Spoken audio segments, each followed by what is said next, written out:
How can I introduce super synergy of United Heart and grow with contractors who are only concerned about the smaller leg? There are many people who are consumed by smaller and bigger legs. Here's what I think. Do you have Star Masters and Royal Masters in your bigger leg? If that's the case, it's indeed a much bigger leg. If you're on your way to Imperial Master, which follows after becoming a Royal Master and then a Crown Master, you should have several Royal Masters and Star Masters on both of your legs. Those who don't have any mastership holders, even on their bigger leg, should stop worrying about bigger or smaller legs. They have too little perspective on the Atomy business and should stop behaving in such a ridiculous way. To me, one is a small leg, and the other is a smaller leg. They are both small legs. That's the way you need to be thinking about this. Consider both of them as your smaller legs, and continue doing your sponsoring work all the time. There's one thing that you must keep in mind. You have no idea when your current smaller leg might become your bigger leg. In this business, you never know when or with whom you may hit the jackpot. The conclusion is that you must care for both of your legs. Among many successful royal leaders, there have been many cases of smaller legs overtaking the bigger legs, and thus the tables have been turned many times. Sure, I understand paying more attention to the smaller leg, as compensation is calculated based on that. That's totally natural. Still, you want to focus on both of them. Please keep this crucial fact in mind. Here's why I am telling you to invest interest in your bigger leg too.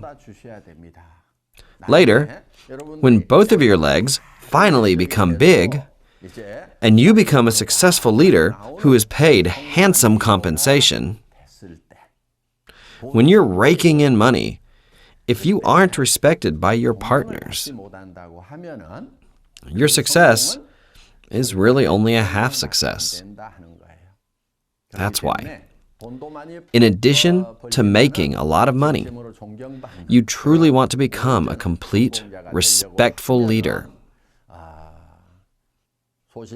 When both of your legs are still little, you should never neglect your bigger leg.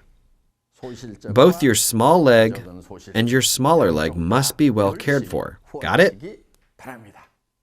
All right.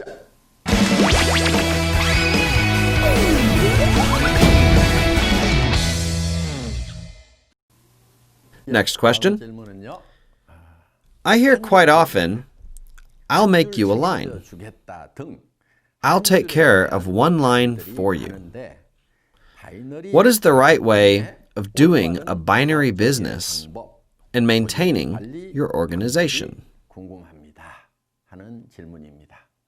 Well, what a good question this one is. I think I'll have to draw on the chalkboard to give you a concrete explanation.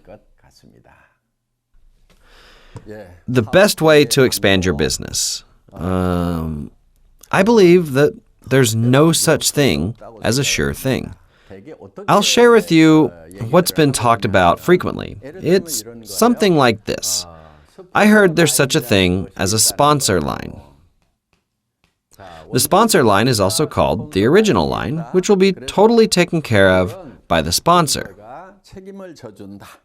Therefore, all you need to do is look after the B line, and the rest will naturally be taken care of. This person right here says the same thing to others. You just need to worry about one line. The rest is automatic. In that case, this person manages this line like this, and that person there nourishes the original line like this. This line here becomes another original line by this person, and that person there nurtures his original line and tells another to only worry about one line. At first glance, this really does sound like a great idea. That person over there goes on like this, and that person goes on like this, and this person goes on and on and on. And then this person succeeds, and this person succeeds, this person succeeds, this person succeeds, and then this person succeeds. Again, that person goes that direction, and with his original line, and he only worries about one line. This is what people think works. People hear that it's actually one-line marketing, which sounds a lot easier than doing binary marketing. It can be a very tempting proposition. This sounds so appealing that many people fall into that trap. This is why I will go over in detail what problems might be caused by doing it this way in the scope of Korea's network marketing history. These are potential problems such a practice can cause. Let's say person A was told one line would be taken care of, and that he just needed to take care of his own line. Person A's line went down smoothly like this, since he only had to worry about one line. His organization expanded and grew in a very satisfying manner. Let's take a look from another sponsor's perspective up here. He should have a B line over there, and sure, his B line is formed like this. When the sponsor's line over here is doing well, would he add more people to this line? Or would he add more people over there to his B line? Needless to say, adding more people to the B line is more beneficial to him. If that occurs, the person who was concentrating on the line here, believing this line was big, and now the sponsor's line is faced with a totally unexpected situation. For that person, this line becomes the bigger leg, and the original line becomes the smaller leg. He was told that the sponsor's line was the original line and the bigger leg, and to focus on the other line.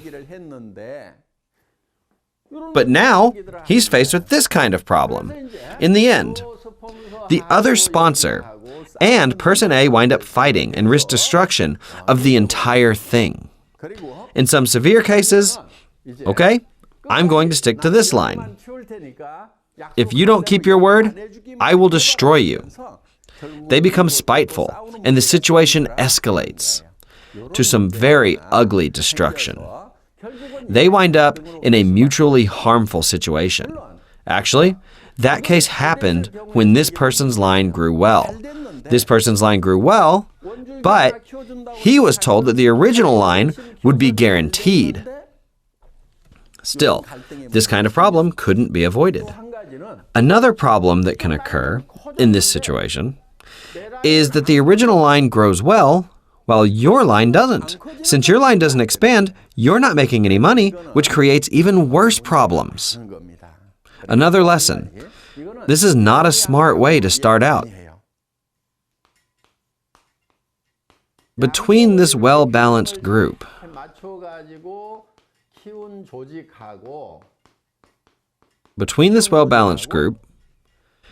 and this lopsided group over here, if the sales of both groups are the same, will Group A or B bring more compensation to its members?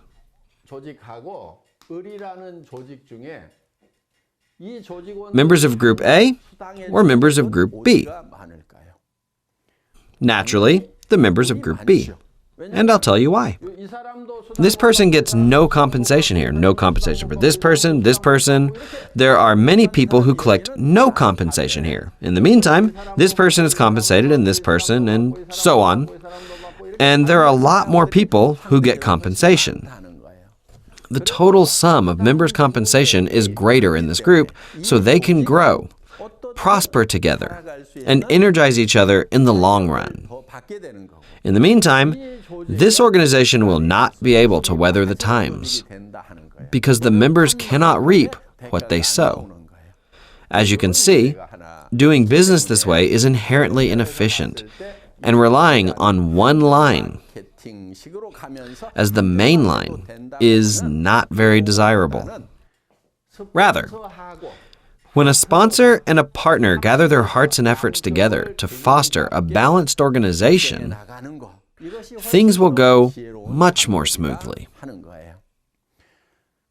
Another noteworthy thing to remember in this case is that some people erroneously believe that they must fill up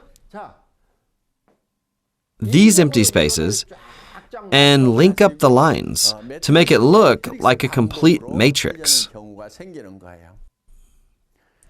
That's another common way to completely screw this up. In other words, you would frame your structure uniformly and number each spot, 1, 2, 3, 4, 5, 6, and 7. The sponsor would place newcomers in designated spots upon their entry order. This is another really dumb method of doing business. It's just really not that smart. Yeah, and it's bound for failure as well. You want to expand your organization in a balanced way. Like a tree, sprouting branches. You should let it grow in a natural way. Don't force yourself to fill every single line or try to make it into a perfect matrix. There's no need for that. None of these two methods are effective. As a part of developing your organization, you must have 2 lower masters on both of your legs. That's really the smartest way to go about this. For example, on your way to Diamond Master, you must have a Sales Master here and another Sales Master here. And like this, you must have 2 Sales Masters on each of your legs. In the case of rearing 2 Sales Masters here and 2 Sales Masters there, you can get in big trouble if one of them decides they're going to quit. This is why you want to set up a goal of fostering and nurturing as many mastership holders as you possibly can. Here is what you should really be doing. Find about 4 potential leaders strategically in each line of yours and devise a plan to succeed together and develop teamwork accordingly. The same goes for this line as well. When it is going down smoothly, you would meet someone here and you meet someone there that you'd love to form a successful team with. You will want to create a certain chemistry amongst yourselves so that you can share the same path and objectives. That doesn't mean that it's okay to neglect and dump these people over here. I don't mean that at all. For this person to do well, this line of his should go smoothly down here, and that line over there must go down as well. I'd like to ask you a question about what you should be doing to help this person here and that person there succeed. You should be overseeing the entire network in a comprehensive way to make this go round. However, once your organization is running, things can get too overwhelming for you. That's when the Atomy success system comes in handy. You can't just handle everything on your own, so you should utilize our system with the Success Academy, one-day seminars, or center meetings held on a daily basis. You can lead them to those seminars, which will lead them to success for you. Does that make sense? Q&A with Dreamy Gill Park. I hope this was again a useful time for you. Now, there's only 1 month left. Time sure does fly. Have a fruitful end quarter, and let's meet again in the new year with renewed energy.